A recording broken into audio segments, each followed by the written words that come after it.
욥기 28장 21절에서부터 28절까지 말씀입니다. 어제까지 보면 욥이 지혜는 어디에서 얻을 수 있느냐, 지혜라는 말과 함께 따라붙는 말이 있다고 그랬죠.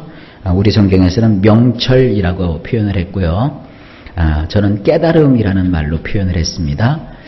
깨달음은 도대체 어디에 서 있는가, 그렇게 물어봅니다. 21절, 모든 생물의 눈에 숨겨졌고 공중의 새에게 가려졌으며, 원문이 이렇습니다. 모든 생명체의 두 눈에서부터 감추어져 있고 하늘들에 있는 날짐승에게도 숨겨져 있느니라. 자, 가만히 말씀을 음미를 해봅니다. 살아있는 모든 생명체, 그 생명체는 눈을 가지고 있다고요. 근데 그 두 눈에서부터 감추어져 있고, 그리고 하늘에 날고 있는 날짐승들이죠. 그 날짐승들에게도 숨겨져 있느니라. 그 어떤 이 자연의 만물 가운데 배어 있는 여러 가지 그 지혜가 있어요. 예를 들어서 제비가 있습니다. 제비는 인간이 볼 수 없는 저 멀리까지 내다보죠. 아주 어렸을 때 기억이에요. 요즘은 제비를 통 보지 못하겠는데 어렸을 적엔 참 제비가 많았어요. 이렇게 있는데 나방 하나가 요렇게 제 얼굴 쪽으로 이렇게 보이는 거예요.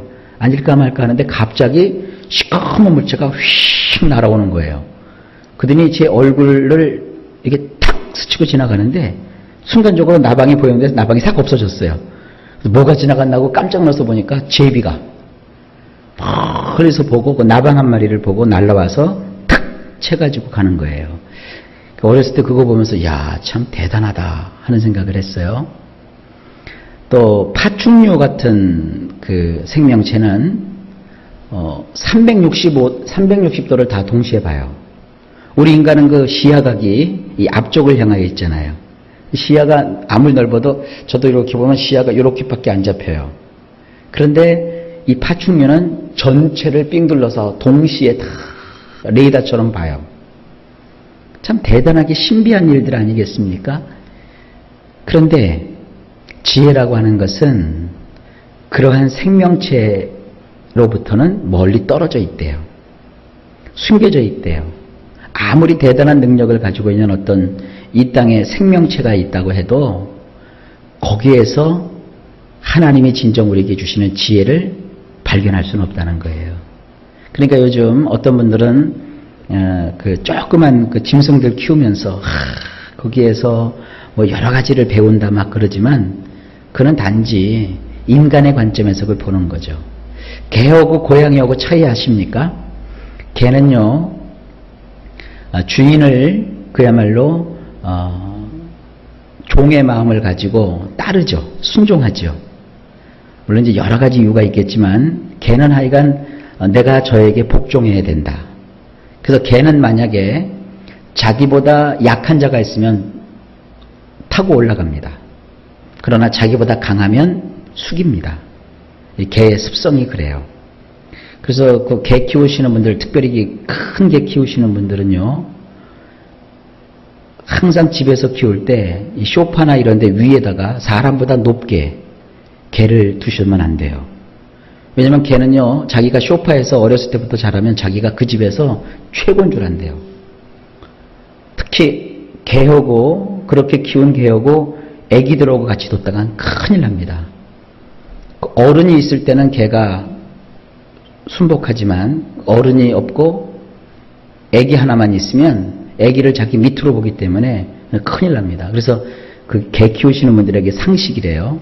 저는 집 방 안에서는 개를 안 키워봐서 모르겠습니다만 요즘은 그 아파트나 이런 그 연립 같은 데서 살기 때문에 개를 집에서 키우죠. 근데 고양이는 또 달라요. 고양이는 주인에게 순종하는 게 아니라 그에게 먹을 걸 주고 또 그렇게 그를 잘 보살펴주는 그 주인을 자기 종으로 한대요. 개는 자기보다 강한 자 밑에서 충성되게 자기를 복종시키는 존재로 생각하고요. 이 고양이는 아이고 아래 것들 그러면서 자기가 대접을 받는다 그런대요. 그러니까 같은 짐승이라도 다르죠. 이렇게 그 짐승들에게서도 우리가 배울 게 많이 있어요. 또 생각하는 면이 많아요. 그러나 그런다 할지라도 거기에는 하나님이 주고자 하시는 그 참 지혜가 있는 것이 아니라는 거예요. 22절 말씀을 보십니다. 멸망과 사망도 이르기를 우리가 귀로 그 소문은 들었다 하느니라. 원문을 보면 이렇습니다. 아바돈과 죽음도 말하기를 우리들의 두 귀로 우리가 그 명성을 들었다고 할 뿐이라. 이 아바돈이라는 말은 지난번에도 나왔죠.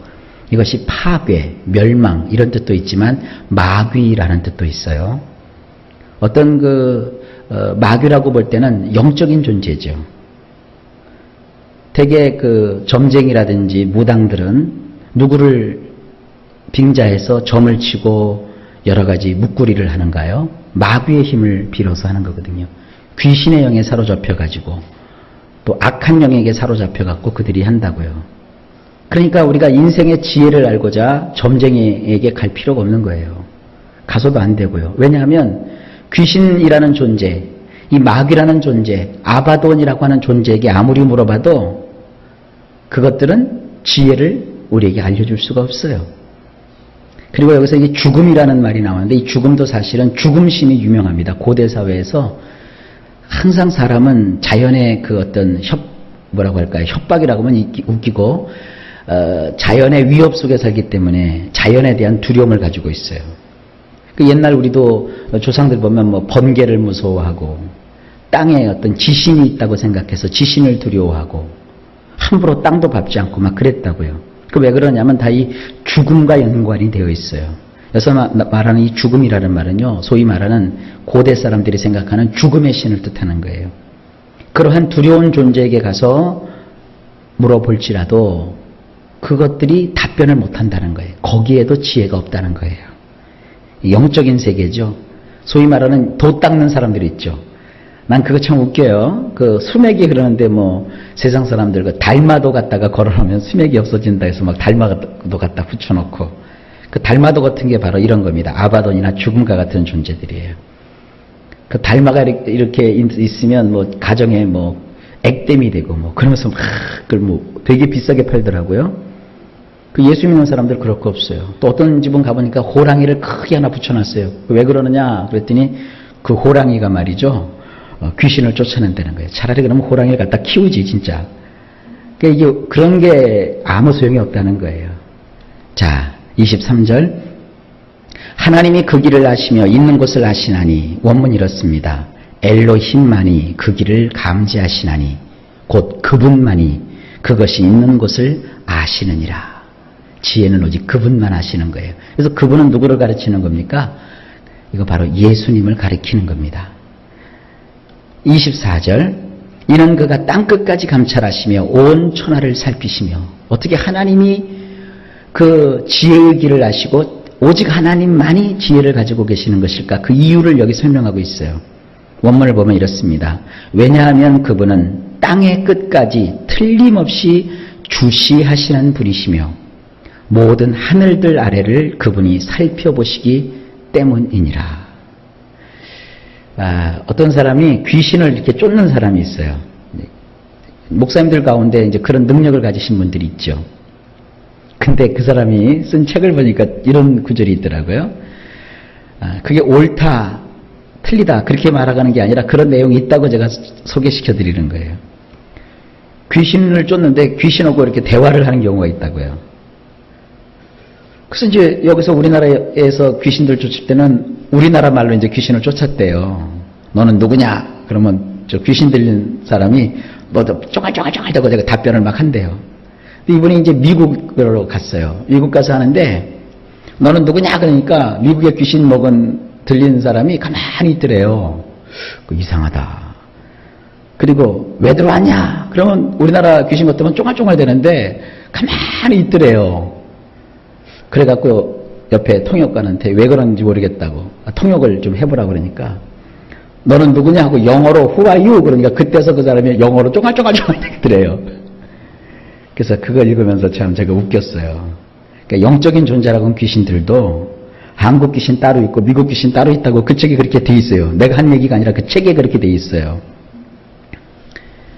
그러니까 이 세상의 어떤 영적 존재라고 하는 것은요, 그 지역의 어떤 토속, 무속, 미신 이런 것에 얽매여 있는 거예요. 그러나 하나님은 동서고금을 물어나고 모든 장소에서 하나님은 다 통하게 되어 있어요.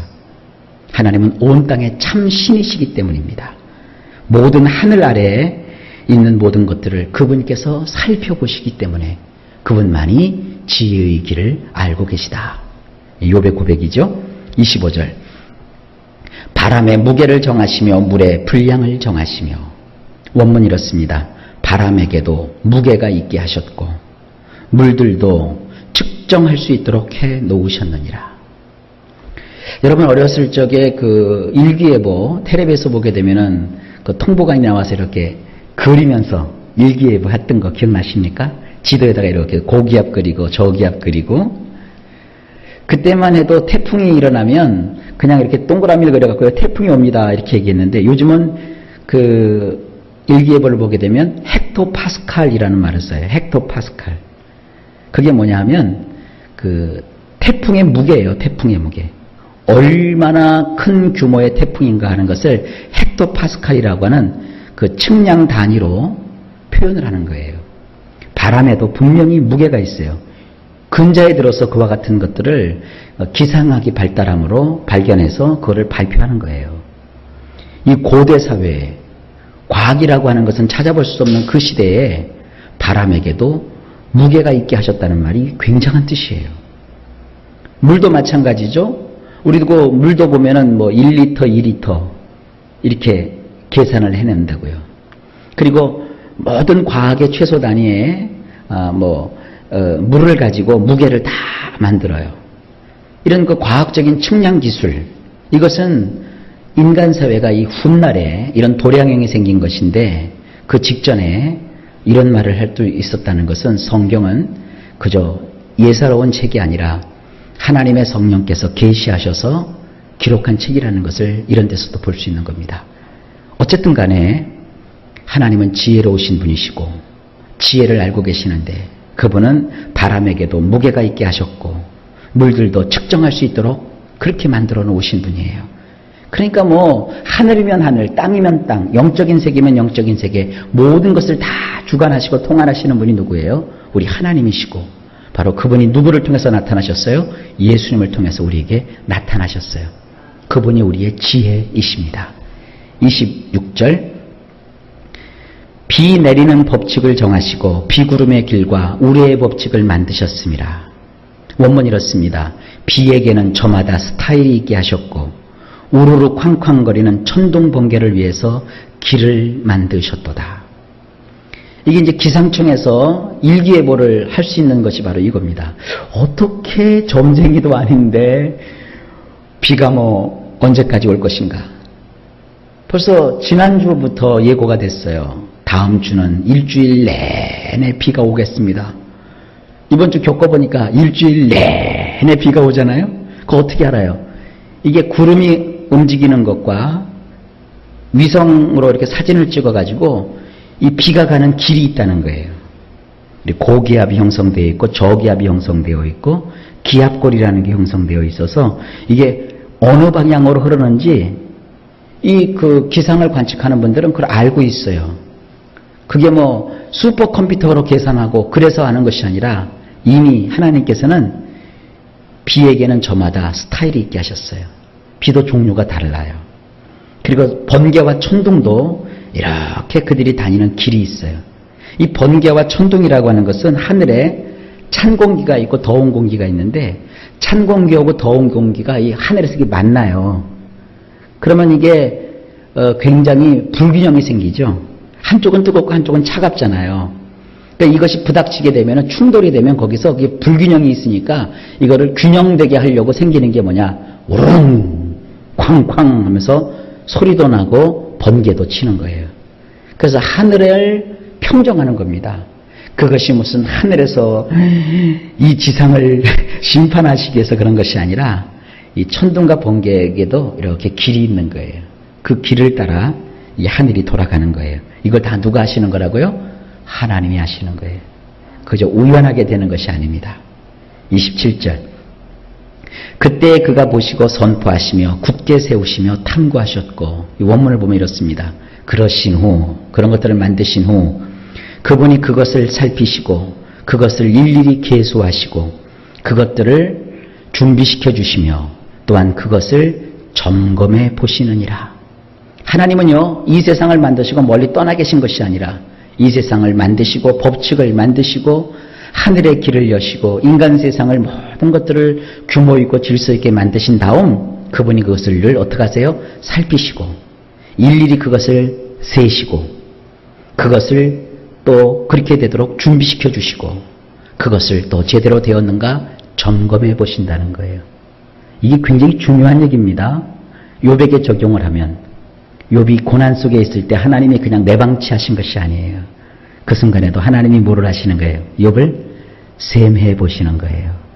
여러분 신앙생활 하다가 이런 일 당하고 저런 일 당할 때 하나님이 나를 셈하여 보신다 하는 거 생각하세요.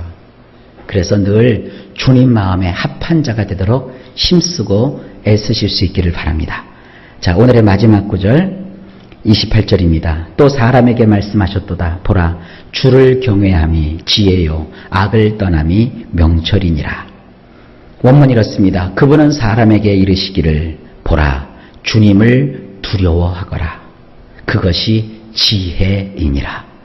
악에서 돌아서는 것이 깨달음이니라 라고 하셨도다. 여러분, 하나님 우리는 두려워해야 돼요. 요즘 많은 사람들이 하나님 두려워할 줄을 몰라요. 자기 마음대로 신앙생활하고 자기 마음대로 세상 사는데 우리는 그렇게 하시면 안 돼요. 하나님을 두려워하십시오. 그것 자체가 지혜입니다. 하나님을 두려워하면 하나님이 지혜를 주시고 생활 속에 지혜롭게 인도해 주시는 거예요. 그리고 악에서 돌아서는 거. 뭐 학자들이 되어가지고 이것도 아는 척하고 저것도 아는 척하고 주변에 학자들을 이렇게 보게 되면 참 아는 것도 많고 배운 것도 많은데 가만 보면 그 마음에 교만들이 있어요. 자기가 그 글에서 읽고 연구실에서 연구한 것이 무슨 진짜 깨달음인 줄 아는데 그게 아니에요. 악에서 돌아서는 것이 진정한 깨달음이래요.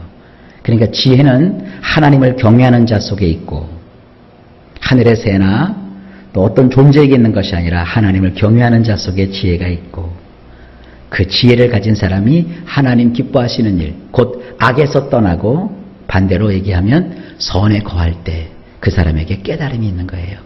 여러분, 하나님을 경외하는 것, 이것이 바로 지혜의 시작이고 하나님의 뜻을 따라서 악에서 돌아서는 것, 진정한 인생의 깨우침인 것을 여기서 볼 수 있습니다. 자, 이것에 대해서 이제 좀 더 자세하게 다음 시간에 욥의 말이 이어집니다. 그 뒤에 이어지는 그 욥의 말을 통해서 어떠한 또 교훈을 받게 될지 기대하는 마음으로 뵙겠습니다. 자, 오늘은 여기까지 하겠습니다. 오늘 하루도 하나님께서 예수 그리스도로 말미암아 은혜를 베푸시고 성령 안에서 우리를 인도해 주시기를, 그래서 복된 하루 되시기를 예수님의 이름으로 간절히 축복합니다.